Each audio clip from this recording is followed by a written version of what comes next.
And we're live. Amazing. We're live. Yeah. Thank you So, for having me. welcome everyone and welcome Andrea. Thank you for agreeing to meet with us today. And I'll first, I need to start with the opening that this webinar is part of the project. Ex Æquo, LGBTI people in sport, that is done jointly by Fundacja Równość.pl, Embassy of France in Poland, Alliance Française and Sport Friendly Project. And today we have the honor to talk with Andreą Giuliano from Outsport, one of the leading European organizations focusing on sport and participation of LGBTI people in sport. So I would love to start hearing from you. Tell us a bit about Outsport and yourself.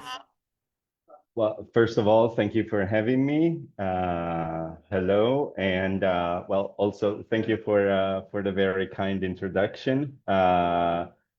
We are definitely, I would say, one of the pioneering organizations or pioneering projects that focused on the experiences of LGBTIQA plus people in sport.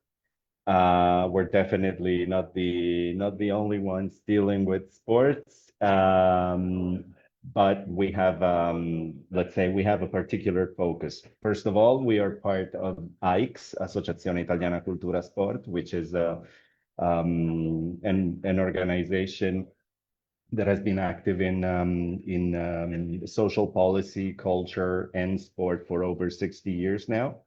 And as Outsport, we're part of the LGBTI department of Associazione Italiana Cultura Sport. And I was saying pioneering earlier because actually Outsport was the first project at European level to focus on the experiences of LGBTI people in the sports context. And since the start of this project, um, we we started to serve as the international and research and training office for IX LGBT, also acting in operating in synergy with the gender equality sector that also focuses on safeguarding issues and of course gender equality. Uh, and now I want to ask a bit about yourself. How did you get involved with Outsport, and what is your relationship to sport? Okay, well, I'm by heart, I'm an activist, and myself, I am an LGBTI person. I am not I am not an athlete. I don't come from that field, although I do although I am a lover of sport. But I did join this project because I found it very interesting to connect not only real data from an international context, but also drawing from personal experiences. I could see and I could I could see why there was the need to do such a project because LGBTI people are among the most affected categories in terms of abandoning sport or in terms of not even accessing it.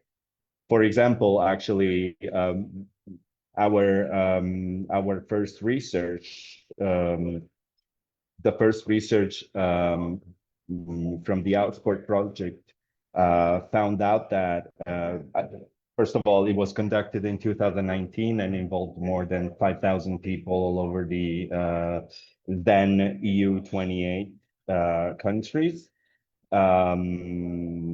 and there were very significant data about people abandoning sport or not participating in it due to fear of discrimination or exclusion, which actually also tells a lot about me because, well, when I was a kid, I did practice sport, and in none of the disciplines of the sports I chose was continued, because in each and every one of them I didn't feel at ease. Now, of course, things changed while I grew up, and I dedicate myself a lot to individual sports or physical activity, I'd rather call it, as I'm not from the competitive sphere.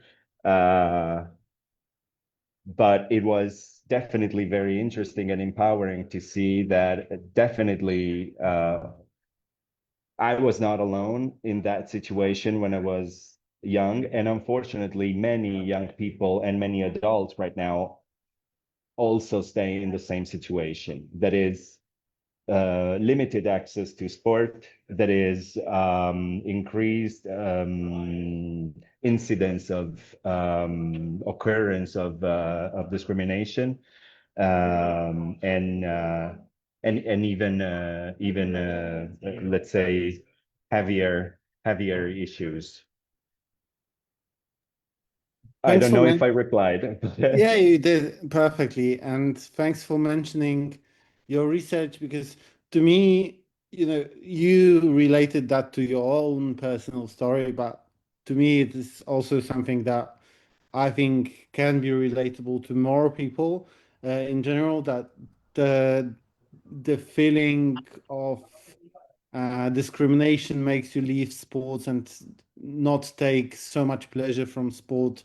And that is a problem that many people, when I talk to people in the community, faced or face.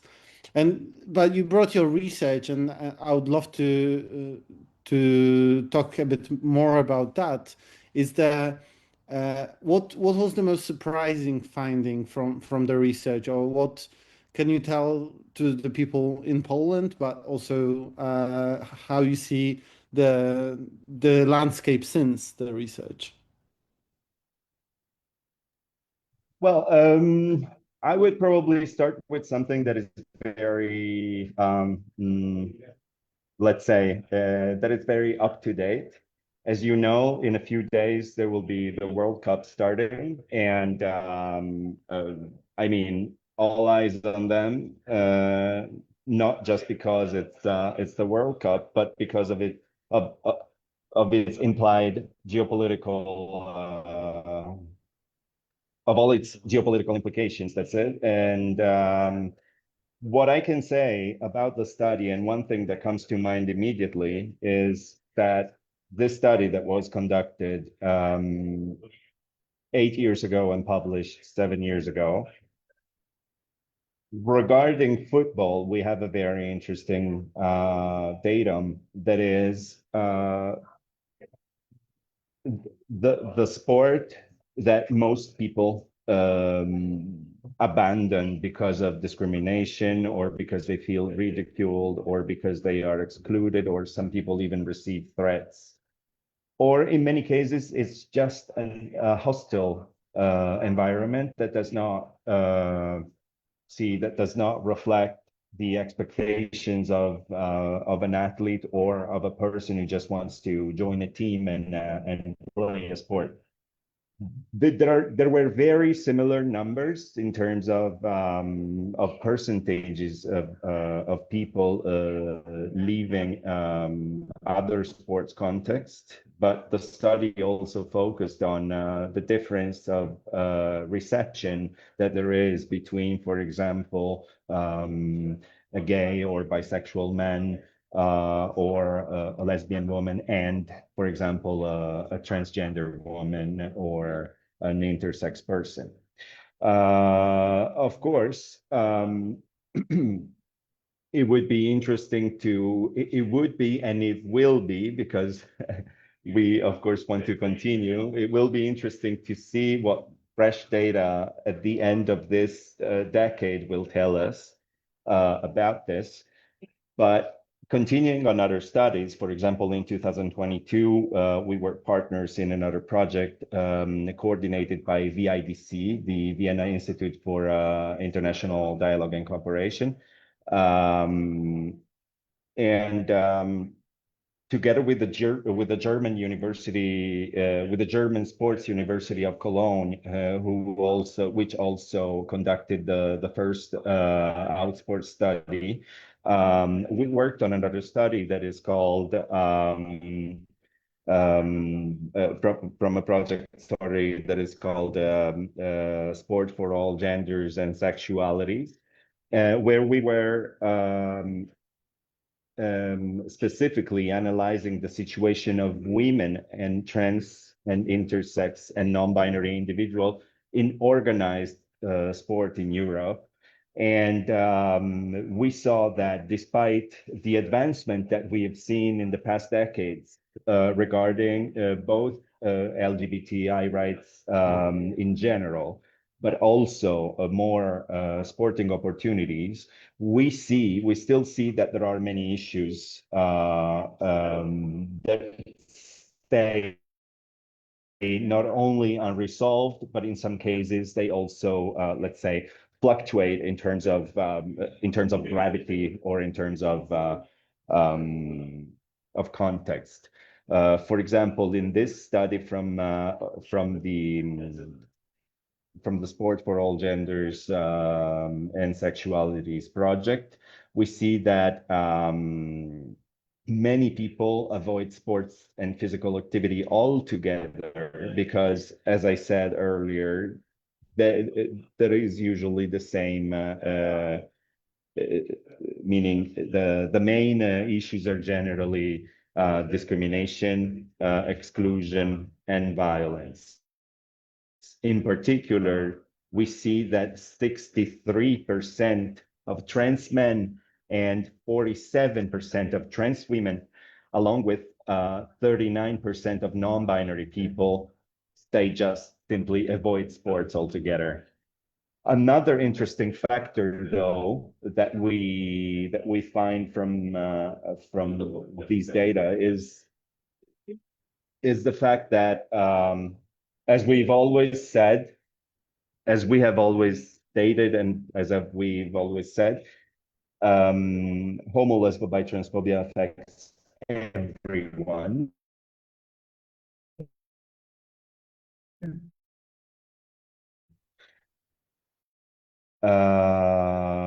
Considering the fact that the majority of respondents of this research were cisgender individuals, among which many were identifying as straight. Yet we can see how from this research, 3% of cisgender men avoid sports and physical activity altogether for the aforementioned issues, while if we look at women, cisgender straight women, that becomes 3 times as much. So it's 9%. That's very interesting, and I think it's very... And this makes us reflect. Yes? I think we had a connection issue. I thought you finished. But I'm just going to say that it is very interesting that you showed that it affects everyone. And we had a chat earlier in May with another person that showed that homophobia in sport is affecting everyone and is affecting how people feel in team sports and how people feel free to also express themselves.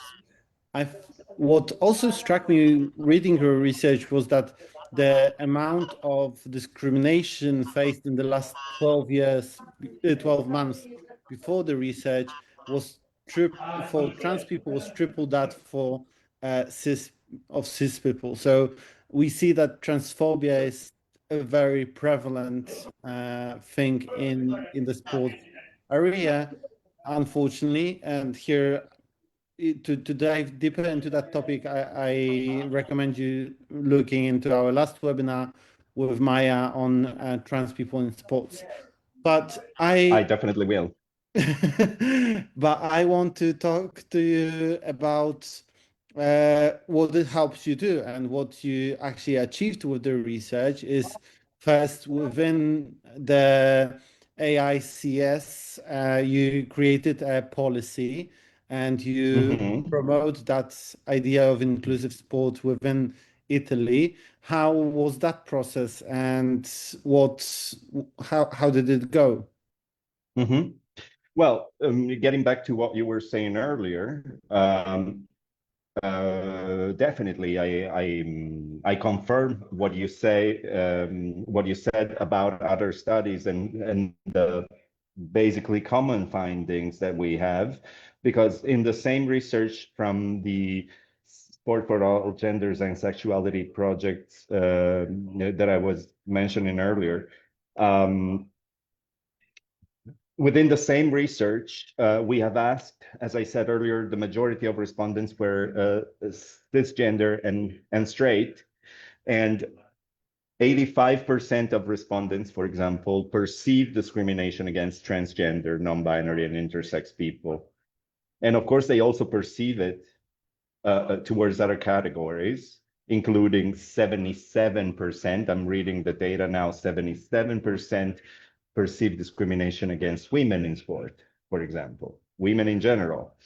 And 80% perceive discrimination against gay and bisexual men, of course. Well, what these figures demonstrate to us is that sport, despite its huge educational and cultural and social potential to, to promote, to foster more cohesive societies, to promote well-being and sense of belonging, can still become, at the same time, can still become a space of violence, a space of exclusion, which is why one of the first aims of the first Outsport project was to, first of all, provide data, and we already talked about this, but then work on that data in order to better analyze the structures we find ourselves in.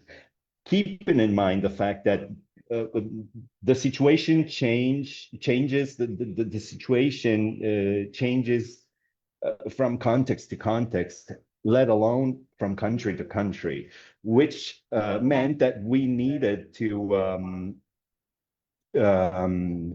start and flip our thinking into considering the fact that we need to build basically a network of associations and a network of experts, a network of athletes and sports practitioners, activists who could help us shape training programs and courses. Now, also on that level, we act on many levels, because we let's say we provide training in terms of training for administrative staff, as well as training for sports staff, as well as training for teams and team building. These are all different levels, and we act on these levels with different methodologies in order to give, let's say, let's say an overall picture of the situation, so that we can then intervene on the policy level. Now, as I said, the Outsport project started in 2017, and we were ready with an alias membership, Identità Alias AX, that let's say came into force in 2024, and that was sorry, and that was with a specific intention to tackle marginalization of course, trans, intersex, and non-binary people, while at the same time denouncing from one side, denouncing the slowness and the inaction of the political discourse, while also shedding a light on the slowness of bureaucratic systems. So we basically we did our job, because it's the third sector. We intervene when, you know, when institutions cannot reach the people. So we definitely did that, but of course we cannot be a substitute to neither the national health system or the local governments. But this was a very important step for us, not only to tell people that we are here, we listen to their needs, and we are there for them. But it was also and let's say an exercise to let's say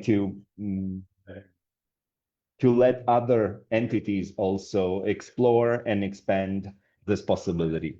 There are a few organizations that deal with sports and culture that grant an alias membership right now in Italy.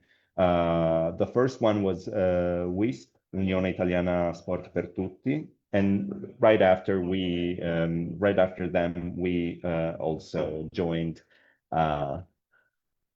the initiative.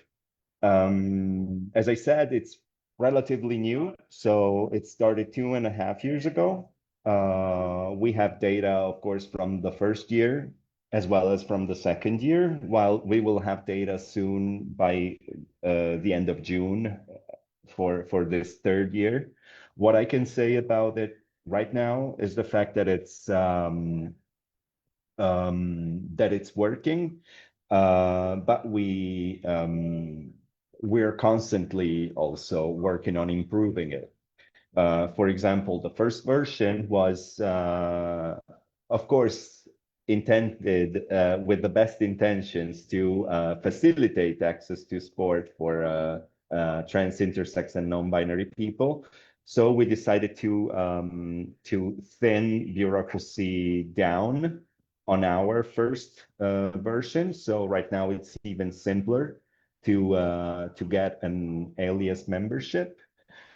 But at the same time, we also faced what I would say like a condition of our modern times. That is, many users at first in 2024 didn't properly understand what an alias membership meant. And in some cases there were people who just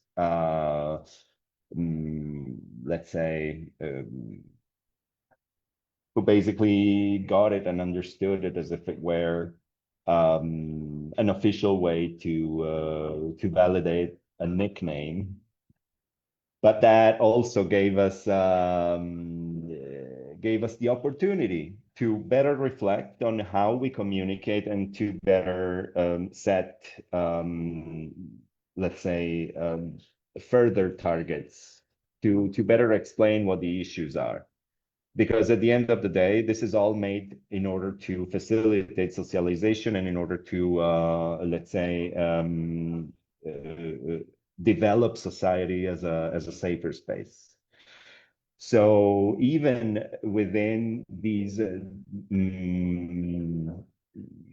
know, things that might sound weird to a person who's working in an organization for the respect of human rights, sometimes to see, let's say, misunderstandings such as these is not, I don't feel it, and I don't perceive it as something annoying. I actually perceive it as food for thought, because it also made us reflect on the way we communicate, and also on the way that we should differentiate our communication to reach other targets.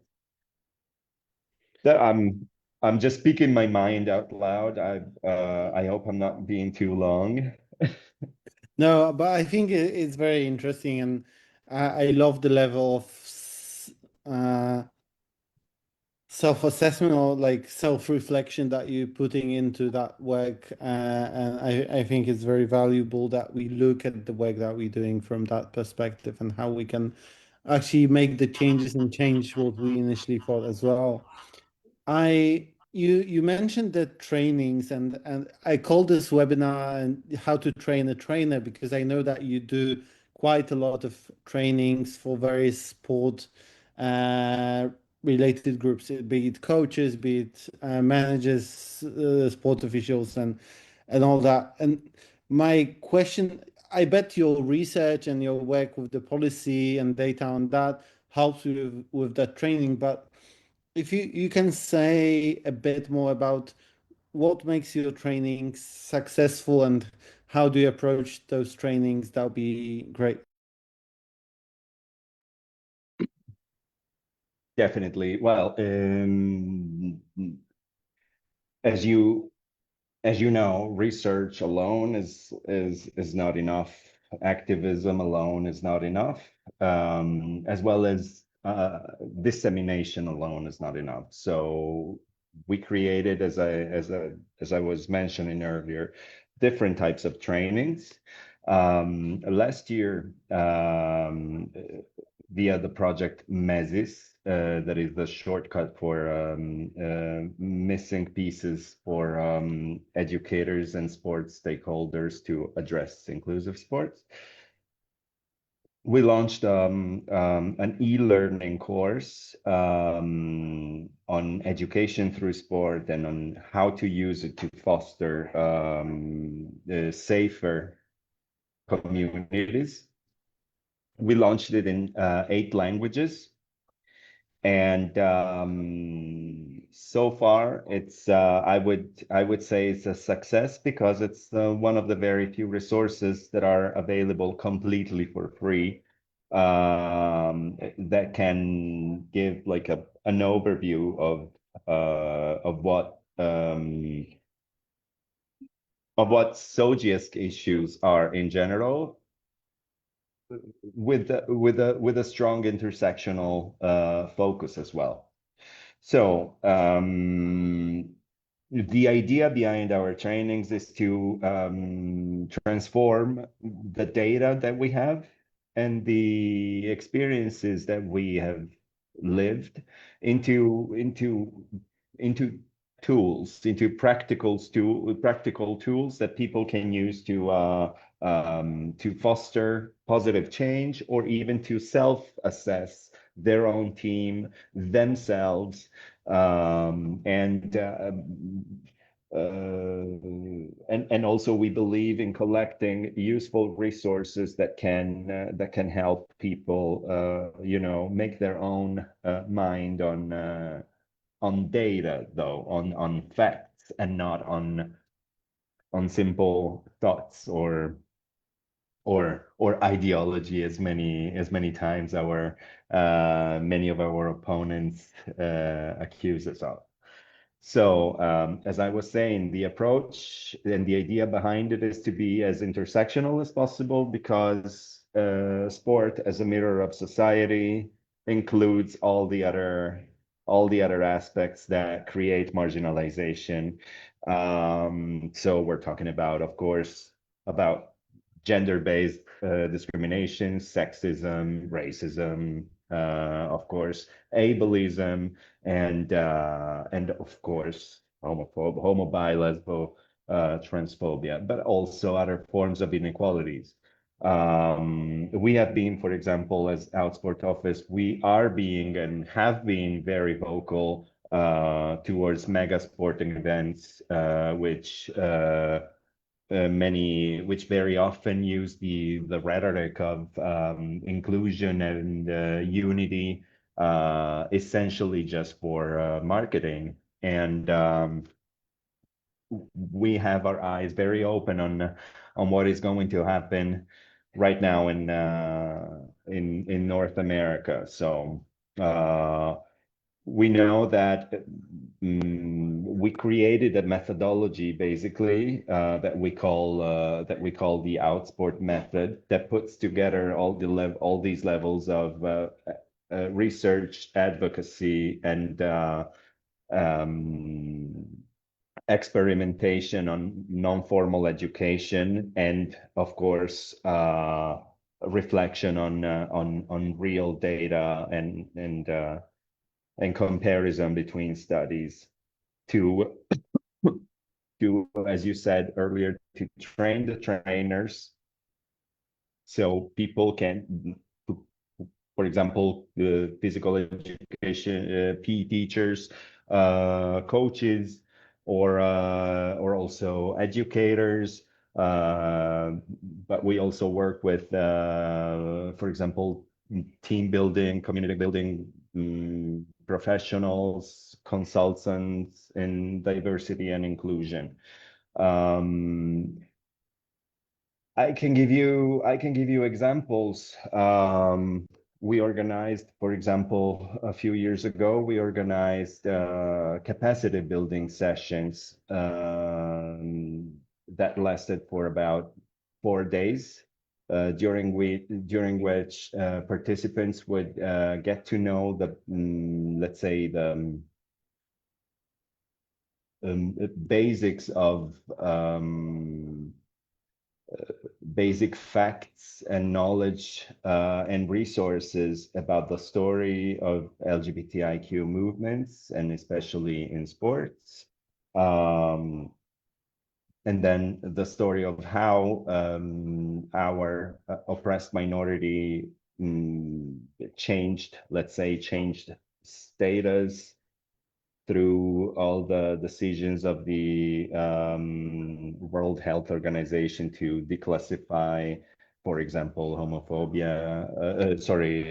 homosexuality or transsexuality as no longer illnesses. We really try to give an overall dimension of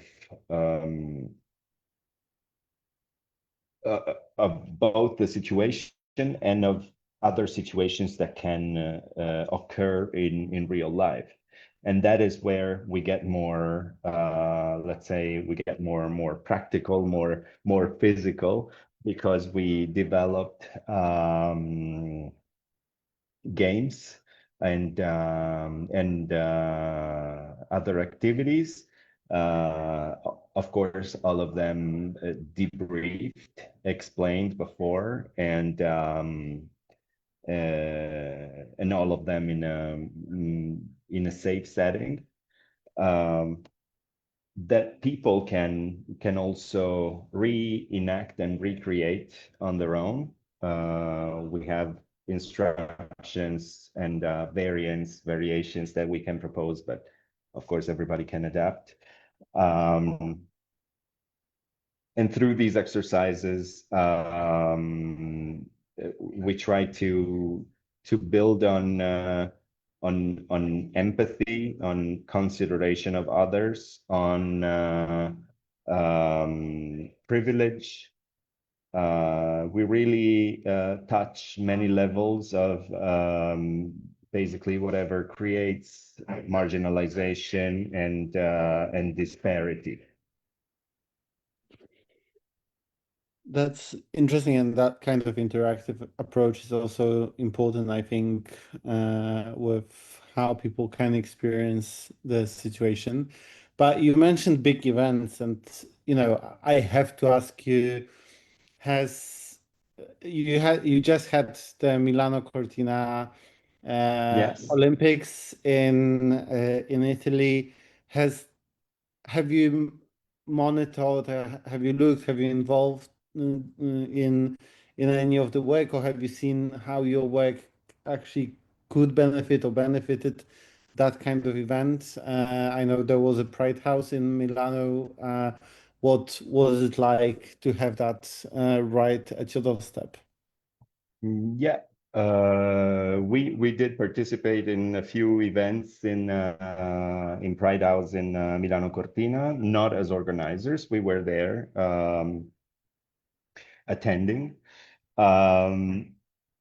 Definitely, it's definitely always a good chance to have a space that can openly or more openly talk about minority issues. But of course, as we were saying earlier, especially in modern times, it's increasingly impossible to ignore one issue and to favor another. What I'm talking about in this case, it's of course the levels of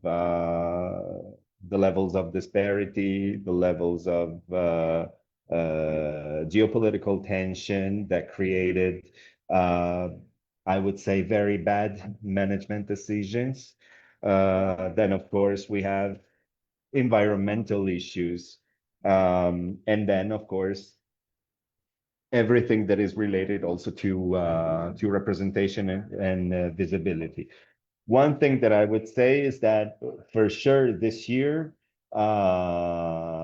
especially considering the geopolitical situation, we are finally seeing more people raising their voice. Although I'm afraid that this is not yet enough.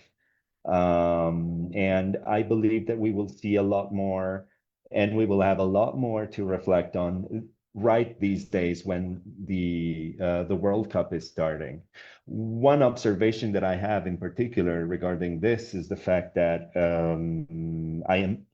I mean, of course, I am pleased to know that finally attendance of the several matches throughout the whole World Cup can now bring their own water bottle from home instead of just having to buy them. I don't know if you knew about the recent ban, but it looks like, like it looks like bullshit, but it's really not. It's actually the signal of how intrinsically elitist and absolutely anti-democratic these big events are becoming. So good thing that there was a Pride House in the Olympics.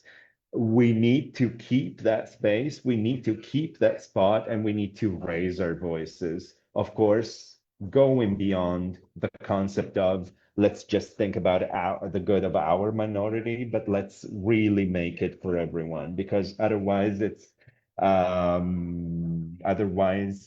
I would see,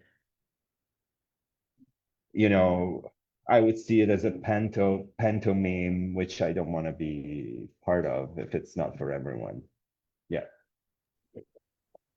I think it is great what you're saying, but I'm not gonna deny that I am a bit scared about the Pride House itself with the current attack on trans people in sports, especially trans absolutely. women in sports on the Olympic level. And this is something that, from my perspective, is a cause for concern at this moment, at this point of time, and will probably be an issue in the coming years. But I don't want Absolutely. to end this webinar on a sad note, and you've said already something about, being happy about seeing mobilization and seeing people actually getting involved. So I Yeah. want to ask you also what gives you hope, every day or in general that sport can actually become a more inclusive space. Be this, some experiences that you have from your work or broader. Yeah. Well, from my side, I will just speak as Andrea Giuliano and not as Outsport. I will just give you my heart. Okay. I've had the chance lately well, thanks to my work as an activist and as a thanks to my work in within Ikes, I've had the chance to talk to many athletes and many policymakers and many people in and around sport. And what gives me hope is really, for example, recently I've had a very nice chat with Haley Davidson, who is a pro trans golfer from the US who is now suing USGA and LPGSA for basically changing their regulations, their access regulations on the basis of the transition she made. And so the level of impunity, the level of disparity that that these mechanisms put people under is tremendous. And talking to these people and understanding better their situation, but seeing how they don't give up while being thrown under a bus, basically, gives me a lot of strength, because I think that if they can, it should also be because there's people who support them. So to me, it is vital to support people who are going through battles like this. And another positive thing is just during the weekend, together with Outsport, we organized a Pride match in Rome during last weekend, and it was a very nice feeling. It was a friendly tournament. It was an open tournament, so within the same team you would have people of all genders, and it was even intergenerational. So it was really a day of inclusive sport made by the people for the people, and that gives me hope, because at the end of the day, when you see that even through describing who you are and saying what you believe in, if you see that you're making, that people are making a click with some things that you said, or through an experience that you gave them, that's already, like sowing for the future, which is, in that sense, it gives me hope. Yeah. Thank you so much. And Thank you. regarding that, the last thing you said, I want to invite everyone to follow our page. We'll be putting up shortly the new dates for the exhibition of exactly LGBT sports clubs, where people share their experiences and stories of why it was important to find that space, or to establish that space for inclusive sport. I want to thank you, Andrea, so much for being here today with us. And if anyone wants to know more about our sport, feel free to go to their website and learn a bit more. We might be thinking with Andrea of making the Polish version of the learning, so maybe It would be soon. awesome. But thank you so much for being here with us today, and see you next time. Thank you for inviting me, and see you soon.